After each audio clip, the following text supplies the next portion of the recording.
I was going to jump up and be looking at two hairy nipples right there.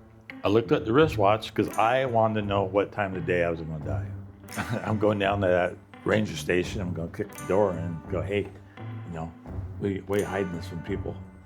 All I know now, looking back on it, these creatures were very patient with me. All right, Ali, we got quite an interview coming up for folks. A neighbor of ours. We've never met Mark. A different Mark than you're used to here. Tell people what they can kind of expect with this interview. Well, it all started in a Goodwill in Port Townsend. As all things really should. Mm-hmm. You'd think St. Benny's. Unfortunately, they don't have it. No.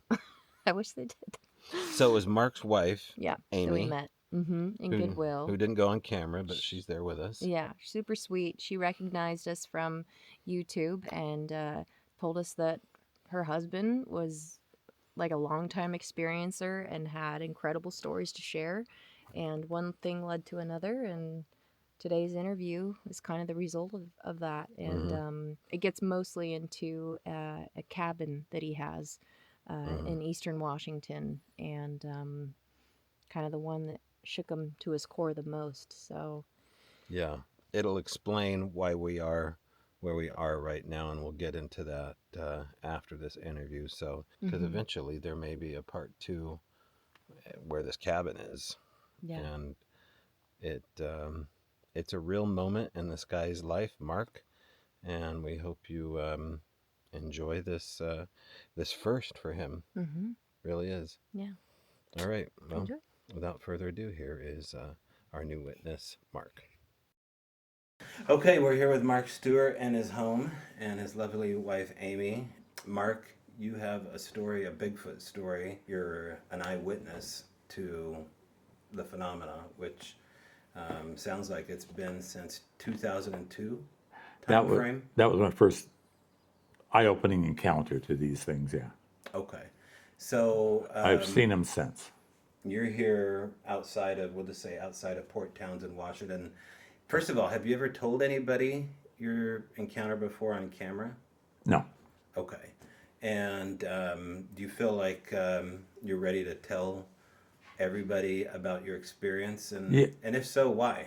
Yeah, I've been ready for, probably the last 10 years or so. More than ready. The strangeness of it all that kept me from telling it sooner, because I don't want to overwhelm people or anything like that. So this isn't just a flesh and blood encounter. Your story gets much stranger, much weirder. Yeah. Okay. Much. I want to start this out from the very beginning. Like, it was a hunting trip. Why I was hunting and where I was, just what led me up to this spot this day that this happened. Because it's been 24 years, so I have to take you right through the whole thing. We have a cabin over in eastern central Washington. We have the Chelan Mountains on the east side of us and the Entiat Mountains on the west. And we do all of our mule deer hunting over there. The mule deer hunting is what it's all about for us, my son and I especially. It was October 22nd, 2002. We'd been hunting a couple days in the ranges above our cabin, and we had a pretty strenuous day. It's either straight up or straight down over there. I had purchased this handgun. I wasn't a handgun guy, but I bought a 44 Ruger, and it's very accurate up to about 50 yards.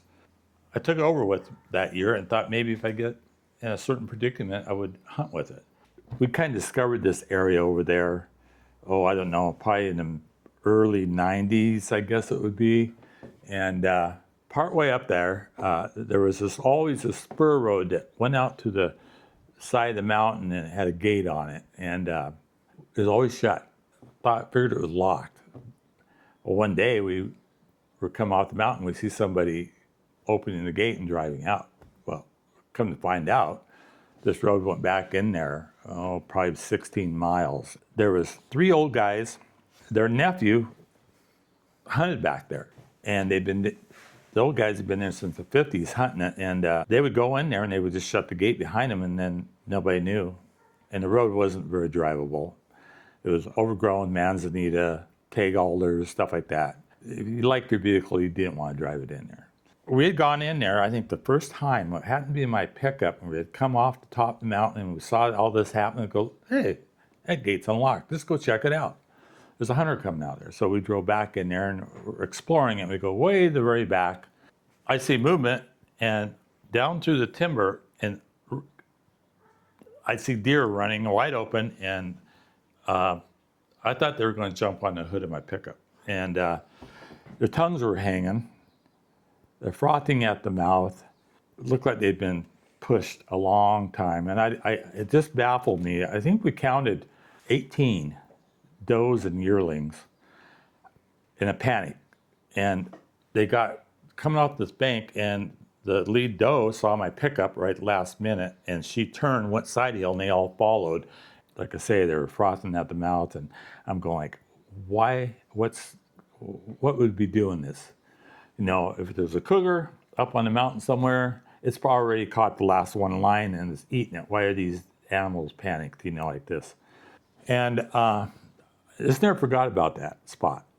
And then about 2 years later, I wanted to go do a nice leisurely hunt without packing a rifle. So I told my son I was going to get up that next morning. I told him exactly what I was going to do, because going a long ways away from where they were going to be hunting. I was going to be probably 25 miles away from where they would be.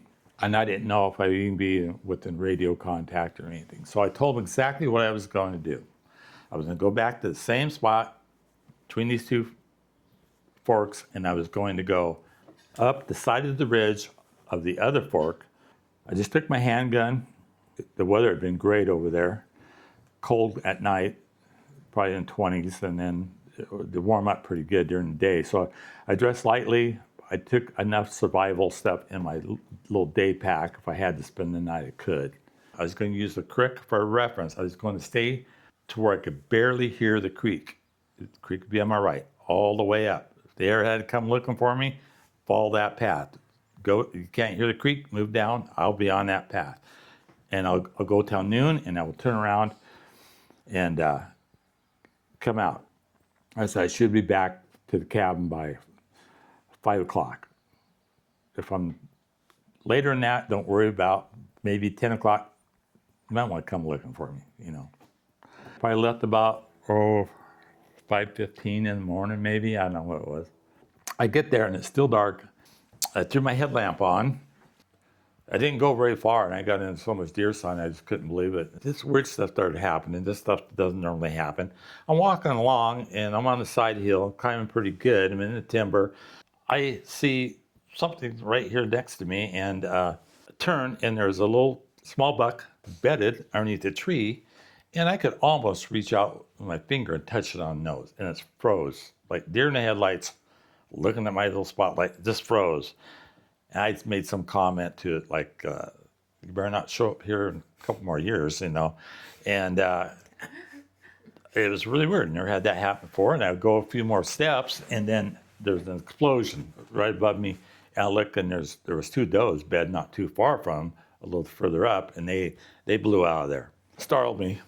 So like, I'm carrying on, and I'm trying to get away from the sound of the creek. So I'm climbing pretty steep, and somewhere along the way, I ran a broken fir stub into my eye. Dead twig branch, it's been snapped off. Kind of looks like a big long pencil hanging out. I didn't see it. I'm going with, everything's different in the dark with a headlamp on.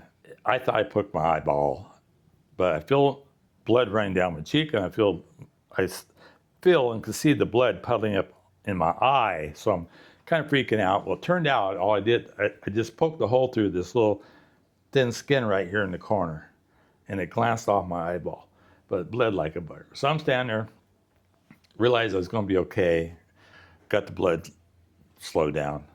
Well, at that point, when that happened, I'm standing there and I'm going like, no, something, this headlamp's not doing me good. If I'm going to run sticks in my eyes, I'll just wait till it gets daylight, and I'll take this thing off. I'll wait right here. My eyes started adjusting, and it's getting lighter. I wanted to cover some ground, so I take off. I'm going on up the hill, and I realized about a quarter mile further, there's no deer sign at all. It should be getting better, you know. And there's nothing. It's not an old track. There's no beds. There is absolutely nothing. Well, I thought that was strange that the deer sign had just vanished and stayed that way for a bit. As I'm walking across this, I realized it kind of opens up to a natural trail almost. Right out to the middle of this. And there was maybe 2 or 3 big trees on this flat area and a few little tiny ones. And I just took the path of least resistance. I'm walking through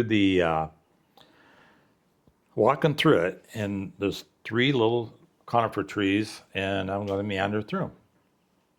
And as I'm doing that, I look down, there's a pile of crap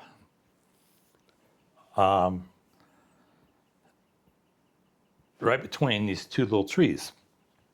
There's this big pile of crap, and I don't recognize it. It's huge. It's probably 2.5 inches diameter. It's 3 big chunks about that long, kind of laying there, and I go like, what in the world is that? Very strange looking. It was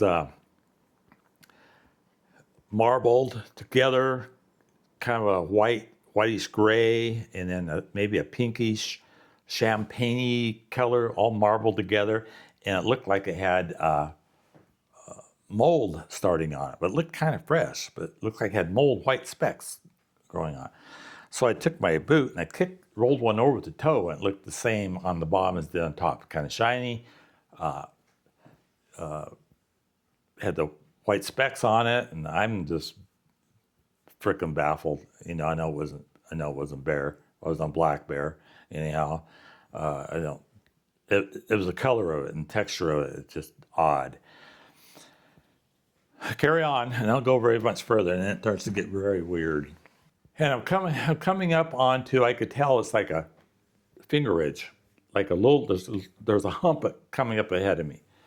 And there was a real large Douglas fir tree up on the edge of it. And I go like, you know, I'm going to stay behind this tree, and I'm going to get up. I want to look in. I don't know how big the drainage is or what it is, but I want to peek into it. That's a good place, you know, to find a bedded deer.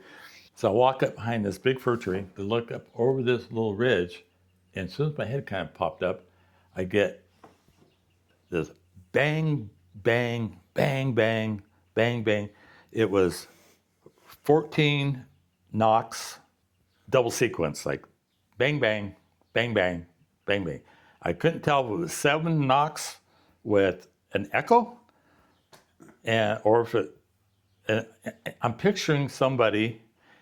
I know there's nobody around. This area there's nothing but wilderness ahead of me, but I recognize the sound exactly, and it sounded like, you know, when I was growing up, my dad was a logger.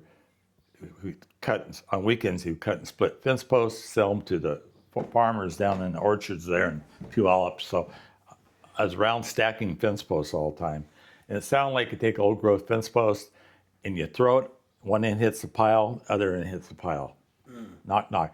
Very echoey, not the baseball bat sounding thing like people talk about with these things.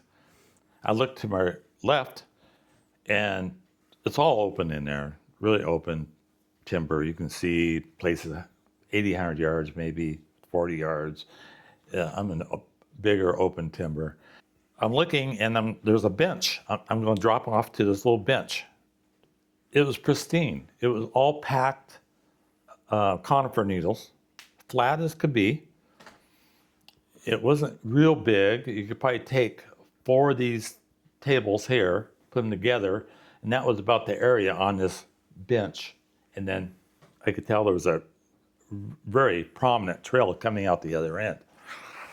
So I'm walking down that. I'm looking at, there is not a twig, there's not a branch, nothing. It's just, I'm going like, you know, something, it looks like somebody was just in here with one of those hunting tents, that flat down looking, and they just packed up. They're probably horse come in here in horses, and that's probably what the knocking was. They cut some wood for next year or something. You're trying to, but I'm thinking, there's no. I know where I'm at. I study the maps. I know where I'm at. No way anybody would go to this spot for a hunting camp. There's just no way. You'd go up top of the mountain. But I'm trying to start to justify this stuff. As I'm going down the trail, I look up. The sun had just started to come over top of the mountains way up there. And it's coming through a hole in the timber. And there's a structure of stacked logs leaned up on end. And it's all old rotted windfalls and whatnot. And it's very crudely done. And in the center of it, I could tell with sun beating right in there. There's a willow tree had about 5 or 6 leaves left on it that came up out of it a little bit. They don't really have big willow trees over there, more like a huge bush type thing. And these logs are stacked up around it. Now, my notes, I looked at my notes here a while back, so I remember in my mind it was huge. It was kind of a little bit on the hillside, but fairly flat. I guesstimated it to be about 60 feet long. It wasn't round. You could tell it was long, but did go around, and I should be able to see light through the other side as crudely as it was put together, but you couldn't. It was dark in there. It was dark. I'm looking. I'm thinking it's hunters. Hunters had this camp in here for years. While looking, there's about 4 logs that are tipped up. There's no way a human, or 4 humans, or 5 humans could have stood these logs up onto this. And I couldn't tell. I couldn't see tops coming from the other side, like they were leaned against each other like a teepee. How they were lined up, I don't know. But then I'm thinking I need to announce myself. This must be some type of hunting camp. There could be somebody just leaving, or somebody's here. It wasn't making sense. At that time, I'm standing on the flat, and I hear trickling water, but pretty good.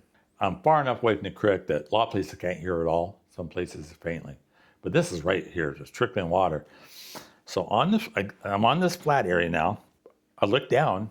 The trickling water is a spring under the ground, and it's boiling up. It was a hole probably about 19, 20 inches long, shaped like a football. The edges of it were being supported by tree roots that had come from some bigger trees right there in the area, growing around this perfect hole. You could look down, see the water just bubbling. I mean, that's where the spring was coming out of the mountain, was right there. And then, so I look over to the downhill side, and there's a bank there, it rolled off like this. I noticed there was a big windfall there, huge windfall. Had the root ball still on it. And it was suspended. I couldn't really see down underneath of it. I'm looking, and it's down there. I'm guessing it's probably down there about the water from the needles where I'm standing up there. It's probably 30 inches down, maybe, I'm guessing. Because I'm thinking, well, this is what freaked me out. Because I'm looking in there, and I'm going like, man, that'd be beautiful drinking water, but no way you could reach it unless you had like a ladle. You reach down there or something, But you wouldn't get fresher water than that. And then I'm standing and I noticed that it hadn't rained over there all summer. And it hadn't rained up to that point. Everything's bone dry. Off the corner of this water hole, it's wet. Water had been brought up and splashed out across the needles. And I'm thinking, my mind's starting to go this direction a little bit now. That, or hunters with a ladle, or some kind of a dip thing. But I don't know why I had to justify this as a hunting camp, but there's no way. I knew it wasn't. It was too clean, too nice. Hunters would just left it. There were remnants of humans. This was like this pristine. The whole hike in there wasn't litter on the ground. There wasn't logs to step over. Well, I know why now, because it was all packed up the mountain to build this structure. So I think I need to announce myself in case this is human built. That's where I'm going. I'm not gonna go out around it. That's the way I was going to start with, but I gotta check this thing out.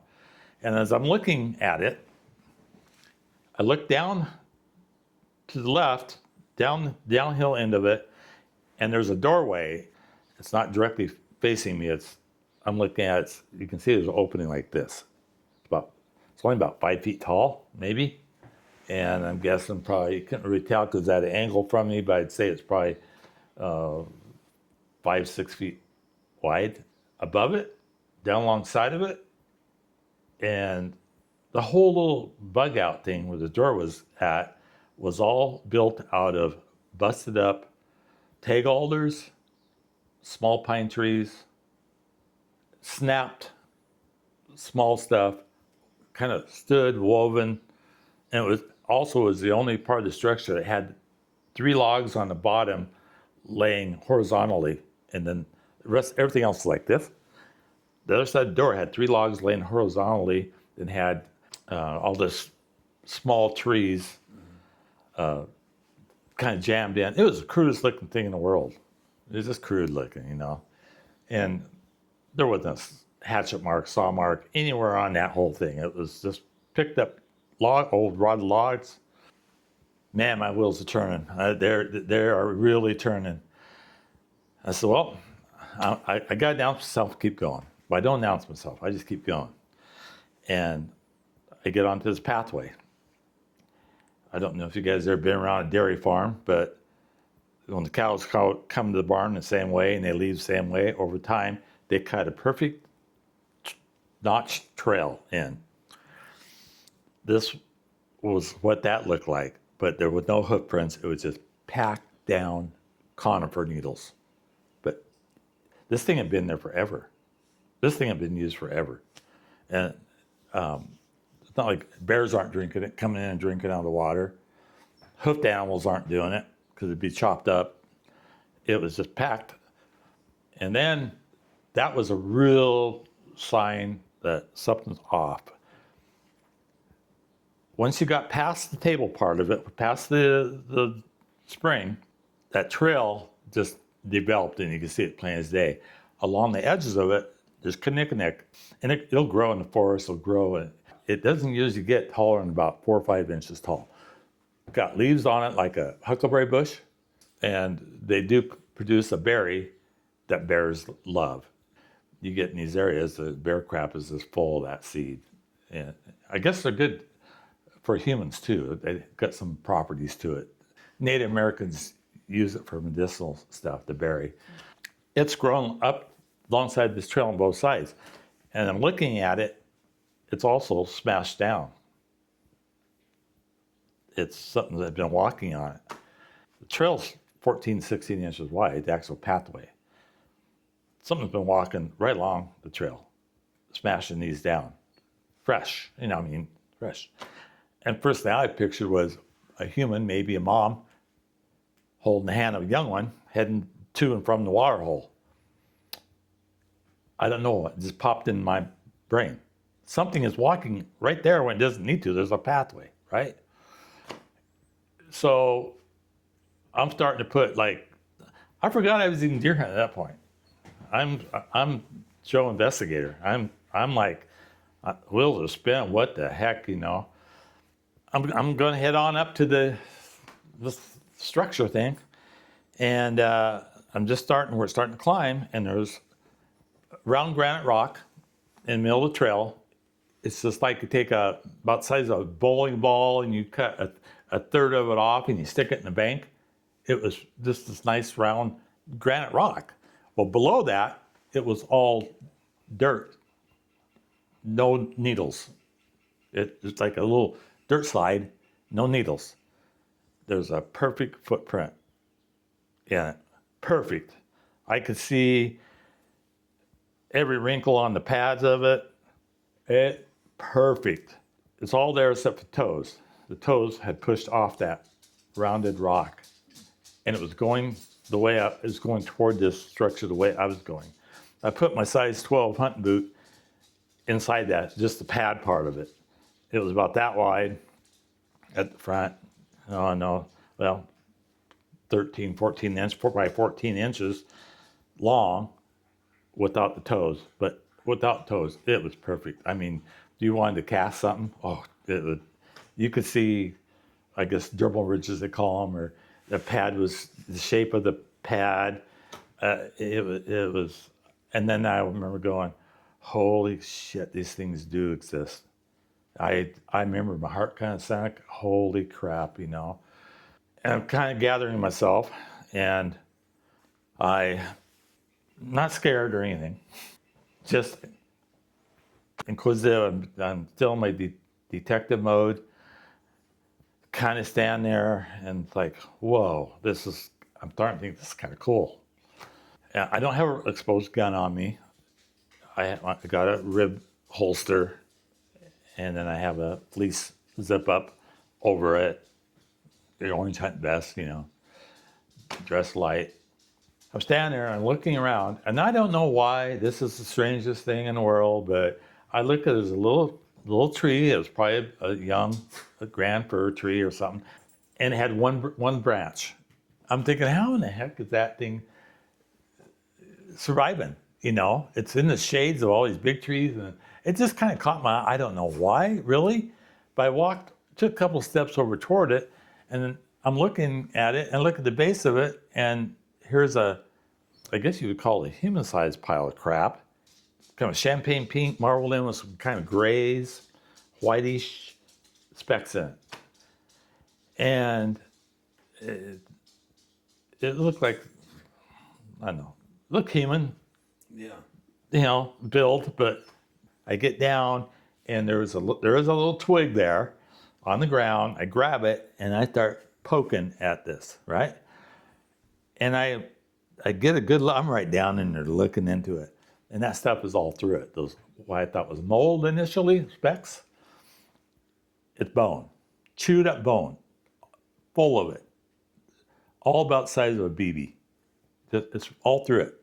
I've done my research since, and like wolves, they'll chew bone, they'll eat bone. They will crap white or gray from bone, eating bone. I didn't know that then, you know, about the wolves, but I'm thinking, a picture. Well, every hunting season, I buy one of those wind-up throwaway cameras, put in a Ziploc bag. It's always my pack. In case I get a big buck, or we just see some good views that day, I'll take pictures of the hunt. I had a brand new camera, hadn't been used in the backpack. I go like, I want to get a picture of this. And then I'm going to take my trail mix, which is in a Ziploc bag. I'm going to dump it in my pocket, and I'm going to put some of this crap in this bag, and I'm going to take it to somebody. I'm bent down, poking that stick. I get up. I told you about over the hill from that spring, there was a big windfall, right? And big old conifer tree, had no bark on it. I reached to grab my pack strap, start pull off, and I see movement, and I look, and behind that log, right off adjacent to that little spring, I see reddish hair, a big patch of it, ducked right down behind that log.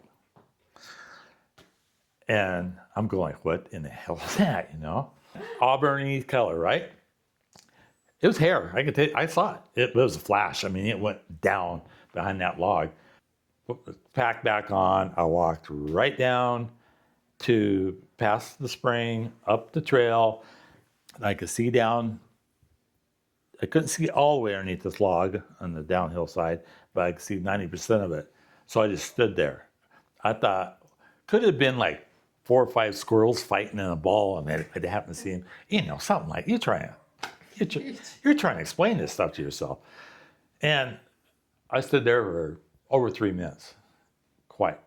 I didn't see a single squirrel. I saw nothing. And I'm like, that's weird. That's when I should have, if I knew then what I know now, that's when I should have gone right back in the truck. But I wouldn't know what I know now if I wouldn't have been the idiot and go back and take a picture of this. So I go back, I take my pack off, pull my camera out, hadn't been used yet, I wind it up, I get right down in there and I take a picture. And I go like, I want to make sure that I got a picture, so I better take two. A brand new camera. I just start to wind it the second time, and I get, whoa, like that, and a crash at the same time. And I could feel the air from it above the collar, back of my neck. It was right there. I mean, it was the loudest. It went through me. I knew at that point I was going to jump up and be looking at two hairy nipples right there, because it was right there. As I swing around, nothing's right there, but I see this log rolling down the hill. Kind of, I'm here. It's coming at an angle like this, coming down the hill, and I could see where it landed, because the red dust is coming up off the rotted bark sap on it, and the sun filtering through. And it probably rolled, by the time I swung around, it probably rolled 10, 15 feet. I watched it roll. And I go, God, let me please see a bear. I hope that was a snake, a bear shoved over or something, you know? But no, there was nothing. And I could see all around, up through there. I could see forever. The nearest big tree to that was probably 60, 70 feet away. There was a big conifer, a big Doug fir, and it was down toward the trail I just walked in. It had limbs all the way to the ground, kind of, but it's such a big old tree, you could see through those limbs. And I could see this log either had come from a long ways, or whatever threw it was right there, not in my vision. And that log hit the ground at the same time I got that whoo on me. It was like two of these things, I'm guessing now, were in sequence.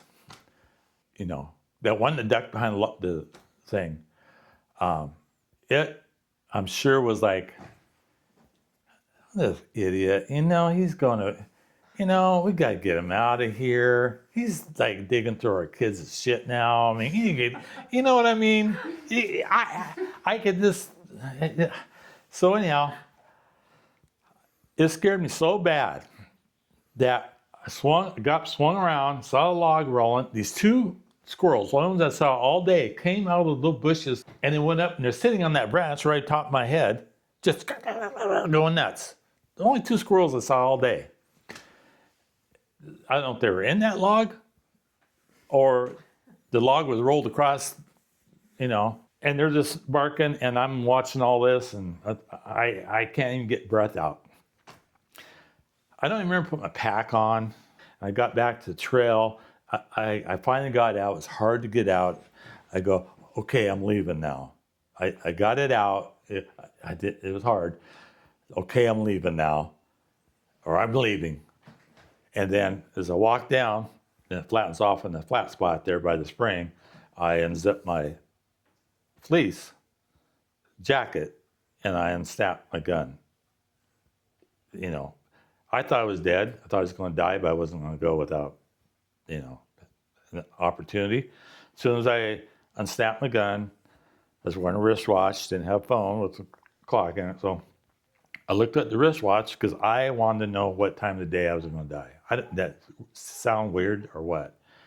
Two things. I unsnapped it and I go, I'm going to die. I'm never going to see anybody again. What time is this happening? You know, it was 9:20. I remember that, 9:20. I walked through a stink.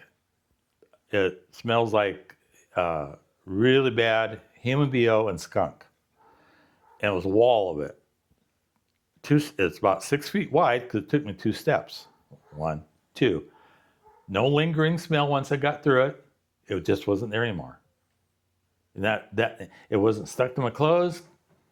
You know, I was carrying. I walked through a wall, and I got a idea in my mind of what that's all about. I think those are spots where they appear physical and not physical through a veil. And I think they'd actually leave that smell to let you know that, you know, you're out of here. I'm getting the hell out of here. I had moments I thought, I'm just going to run. Yeah, I know it's up here a ways, but I'm just going to get the hell out of here. They want me gone. I can tell that. These things are laughing at you anyhow. As soon as they scare you out, why run? Why give them more laugh about? You know what I mean? You know what I mean? So I hit the hit. I'm heading out. Decided not to run, but I walked at a fast pace. I get a little high, and I'm on the hillside a little bit in timber. But I know where I'm at. But I'd rather be high than low, because I had a long ways to go. I didn't want to get low and have anything above me. I wanted the high ground. So I know I'm a little high. I can see the flat I came in on down below. And sure enough, third pile of the crap, and it's bigger than the first. It's probably 3 inches around. It's monstrous. And it is right between two trees. So I learned one thing on this trip. When they crap, they love to squat and support themselves by holding on to little trees. The little pile of crap was along right at the base of one little tree. They're good. Maybe mom holds the other hand. That's all I can figure out. But both where I saw these two, it was like just nice sized little trees that wrap your hands around, take a big dump, you know? And the first pile was big, the second was huge. I stopped for a second, and it flashed in my head, I'm getting a chunk of this. You know, I'm gonna, just for a second. I stopped, I maybe it was stopped for 2 seconds. Below me, behind me, stuff starts breaking, snapping, and commotion. No roaring, no nothing, but, so, no, I gotta keep moving. So I keep moving. And then I got out quite a ways, and I think I was going over the last little rise where I initially got the wood knocked at. When I went over that, I heard some busts in the brush and crashing. And then after that, it was probably another, half mile, maybe not that much, back down to the road to my truck. I could sense I wasn't being escorted anymore. So that critical mark there, where I ran out of deer sign going in the morning, they must have a don't trespass with animals know better, and then humans should know better, I guess. But all I know now, looking back on it, these creatures were very patient with me.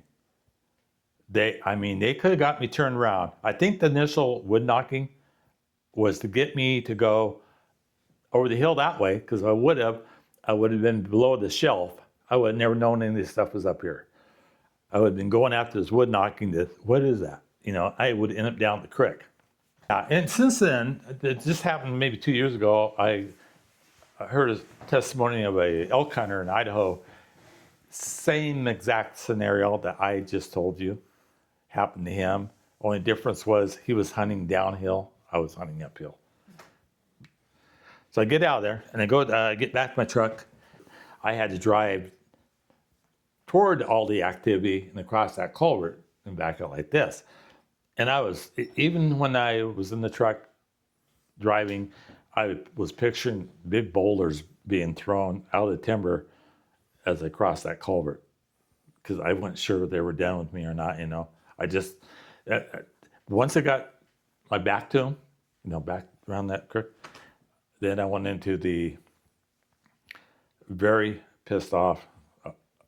I'm going to I'm going down to that ranger station. I'm going to kick the door in and go, hey, you know, why are you hiding this from people? I don't know why that was in that stage. That's what I was going to do. I was going to drive down river, go right by my cabin, go down to the ranger station. I was that mad. It's all stemming from the fear. I just went through the adrenaline and the fear. I know it's where it came from, but I had to blame somebody, right? I guess. And then as I went further down the road, I'm going like, I gotta sell the cabin. I'm done hunting. I can't, you know. I went through that stage. I went to the cabin. Of course, the boys are still up hunting. They wouldn't be until dark that night, and I'm in the cabin at 11 in the morning or whatever. Nobody to talk to about this. Just freaked out. So there was a payphone down the river 12 miles. There was a little store down there, and Amy happened to be home, and I called, and at least I got off my chest to her. So that night when the boys came in, what's the deal, Dad? You know, type thing, you know. Looked like you saw a ghost, that type of deal. But the funny part about that is, if you want to call it funny, 1 year previous to it, I came in the cabin and the two boys came to the door before I even got up to the door with that look on their face. They had an encounter. We didn't know at the time exactly what it was, of course. But the year before, they were not that far from where I had my encounter. Straight line, maybe a mile, I don't know.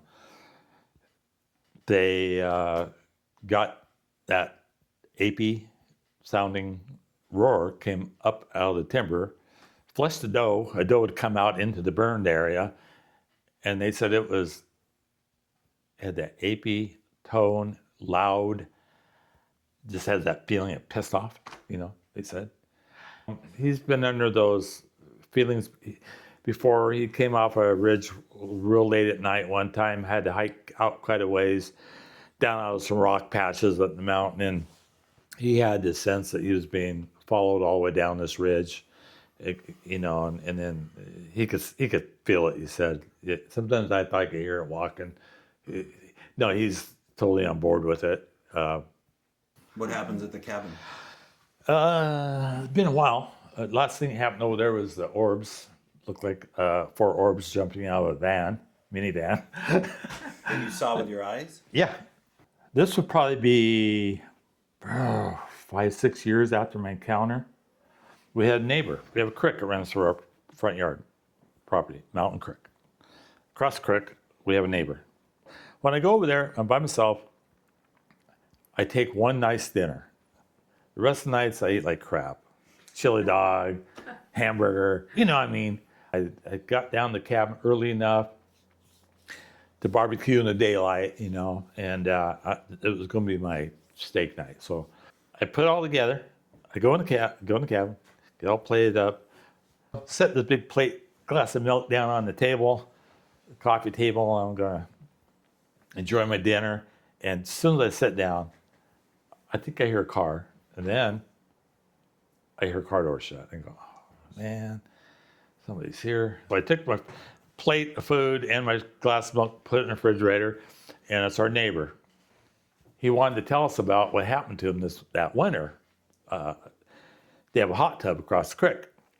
And they look up, we have waterfalls there, and they were sitting in the hot tub, and the first night, this thing shows up, this thing starts screaming, up on the rocks up above us. And they're pretty freaked out. And it lasted about 20 minutes, maybe a little more. They could hear it very good over the waterfalls and the creek and the bubbles in the hot tub. It was just coming down. So they quit finally, and they go out the next night about the same time. They aren't in there a minute. It starts off again. And this time they get out of the hot tub and they go in the house. It's freaking them out. And then it happened 4 or 5 nights in a row. Do you remember what he told me? I think it was 5 nights in a row that week. At around 8 o'clock, a little after sometimes. It might go a little longer too doing it. But they would listen to it in the house. They'd open the slider up and listen to it. Tried, what is this thing, And so we got on that subject of Sasquatch, and he wanted to hear about my encounter I'd had. And so we're on the subject. Next thing I know, he's there about 2.5 hours. He leaves and gets in his car. As soon as I heard his car door shut, I pull my dinner out, so heat it up, set on the coffee table. Something hits our cabin so hard, we're on post and pillar, I thought it was going to knock it right off the post and pillar. I could tell right exactly where it came from. Exactly. The cabin's boom! As soon as I had sat down on the thing, it was like, holy crap. So that got my attention. I got right up. I went out onto the front deck and walked up deck so I could look down the cabin to that area. Nothing.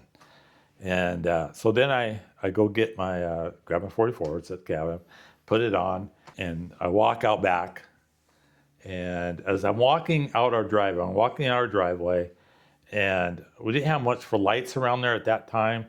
As I walked out, I get a sense, I get that feeling, something's right there, a presence. as I'm walking out of the driveway. I didn't take a flashlight or anything. I'm just walking out.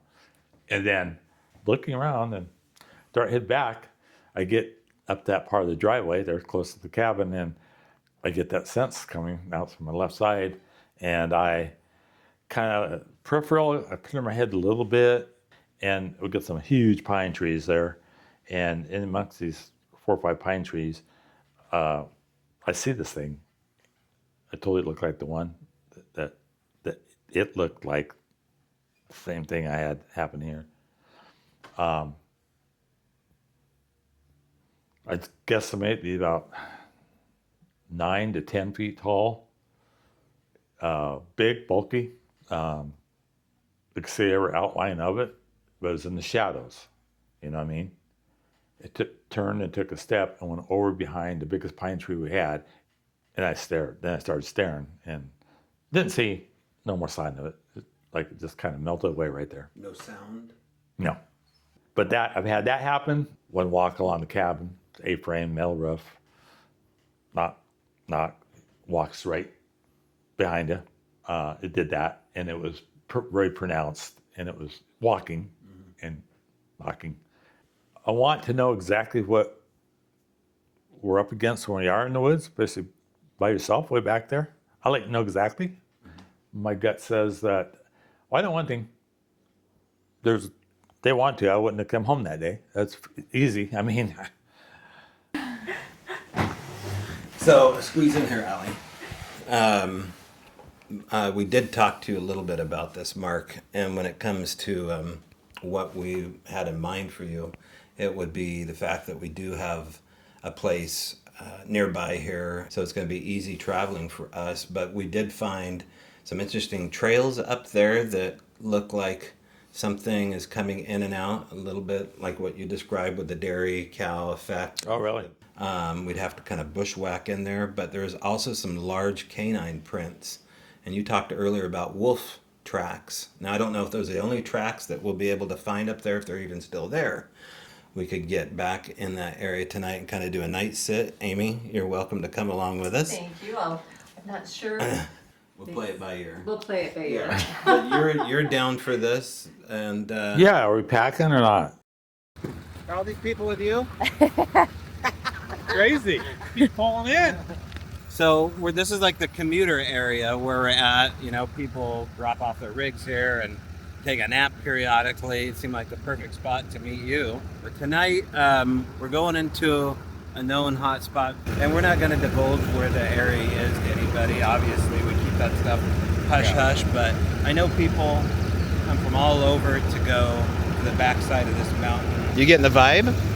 Yeah, I mean, I'm excited to go to that spot. So this is the first time that you're like going out into the woods to like try to engage and sit and listen. Are you excited? Seems like I've had, yeah, you gotta have a right state of mind and it'll happen. I don't know. But I just looked at mountains and it's like, Yeah. oh, let's cut that look good. Yeah. I mean, at least we'll get out and we'll be able to see tons of stars where we are. We can get out to a vista. Maybe we can have something aerial happen instead of in the forest line. But since you've seen orbs before and you're familiar with the whole phenomena, to me it's just it's nice to have somebody who's not a rookie at any of this weird stuff, and you're obviously not. Allie's certainly not. Okay, well, I say probably got like a half hour, 20-minute drive ahead of us. Yeah, is that good?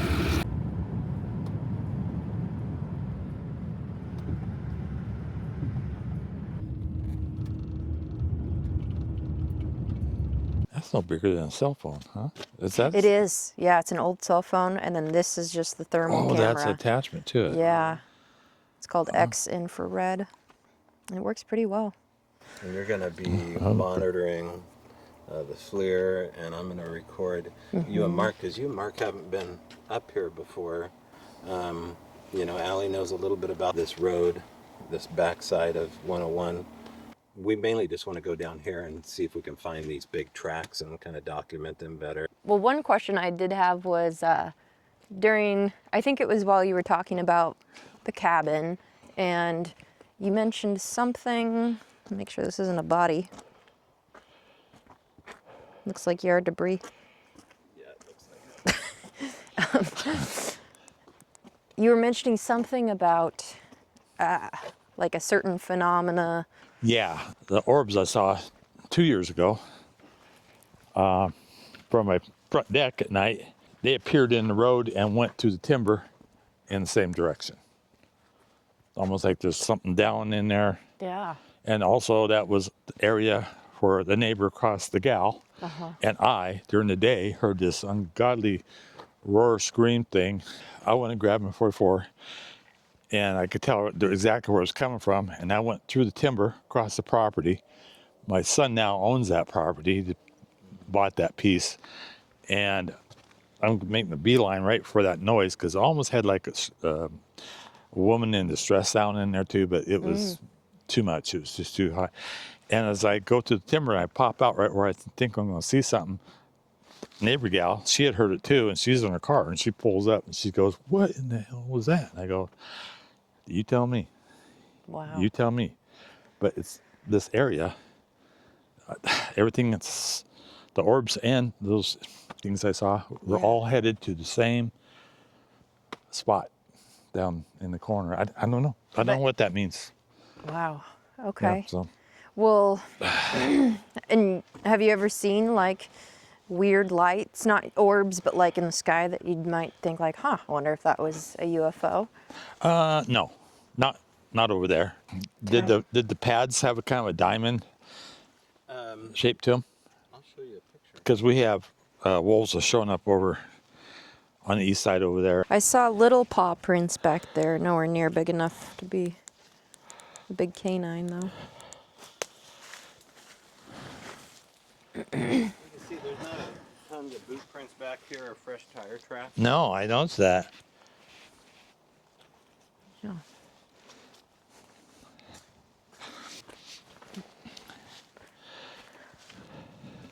Oh, I just heard a snap back there. I thought I just heard something right there. Another snap? Or... Yeah. There's water down there. I heard it back there. Ooh, Is it bear? is that bear? That looks like bear. Yeah, there's one here too. Where I see it, right here somewhere. There's another one right there. Running bear tracks. I think so. Oh, there we go. Yeah. Yeah, it's going down. You can see Going it. Good there. going downhill. Oh yeah, there's the other one. Oops. Oh, come on. Good toe definition on that one right there. Yeah. Oh yeah, Oh, here's a great one. that's not a bad sized black bear. Jeez. Can you track that and tell how fresh those are? If it rained day before yesterday, I'd say it's that's pretty fresh. Day? Wow. Yeah. 4.5 inches wide. I don't know. I would say probably a mature bear. I was going to ask you earlier, you were talking about when you went back up there the last time and looking for the same spot, the structure, your Yeah. encounter. Yeah. You mentioned that there was a lot of granite, right? A lot of granite. Yeah.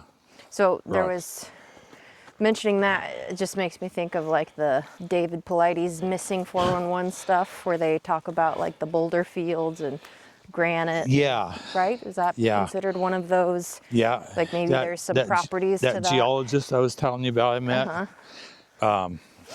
he kind of laid it out with me that granite rock fields, ley lines have a lot to do with Yeah. consistently finding them. Okay, well, we're getting ready for playing some whale sounds, which, like I said, we don't usually do any call blasting, but the whale sounds seem to be appreciated, I guess, because it was an aggressive response. Yeah. It was more like inquisitive language response, and it seemed to amp up. You guys smell something? Yeah. Yep. What are you smelling? I'll tell you what I smell. Like, Big gay. I was gonna say rancid bacon grease.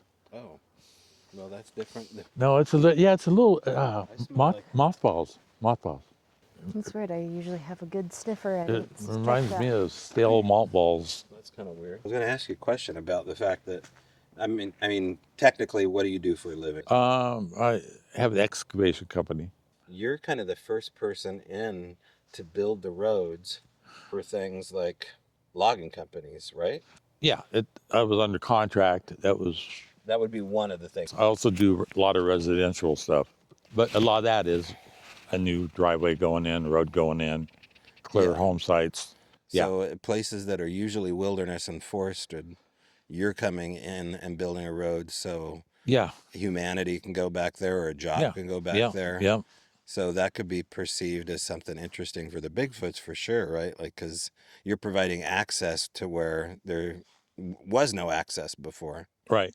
Yeah. So do you Yeah. think that adds any interest as far as like connecting with these things here, seeing how you're kind of opening an artery to their living room? Have you ever thought about that? Yeah, a little bit. Yeah. But I know foresters, and when you're doing logging roads, foresters are in there well beforehand, laying out roads, and I've got some pretty good stories from foresters.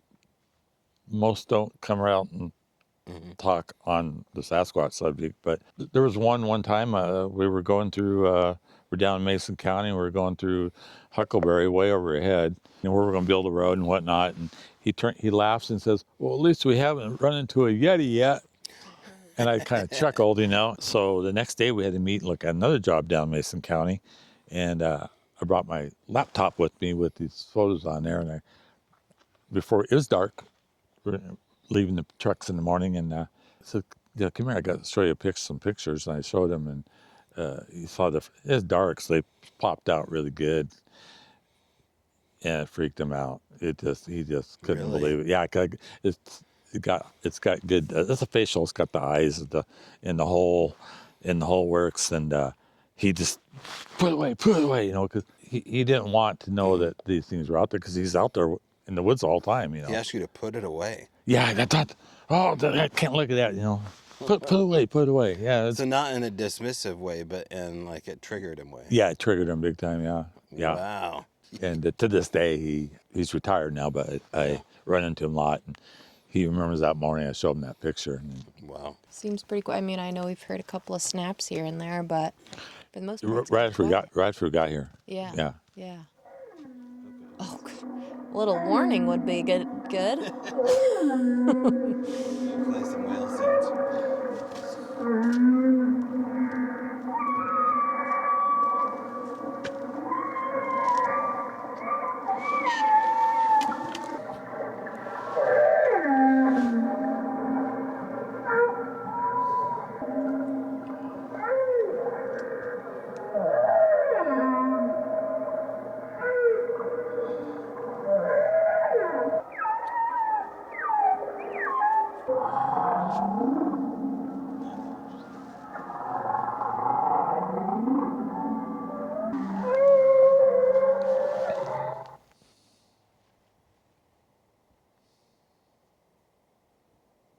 Always finding the mice. Teeny tiny little guy. Thanks for letting us come over and hear your story today and joining us tonight. It Yeah. was nice to Well, chat. it's my pleasure. It's nice to meet you guys, I tell you.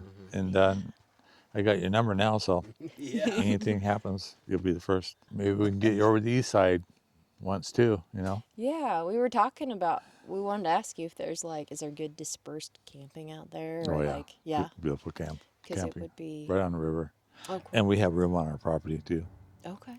It'd be cool to see if anything happens.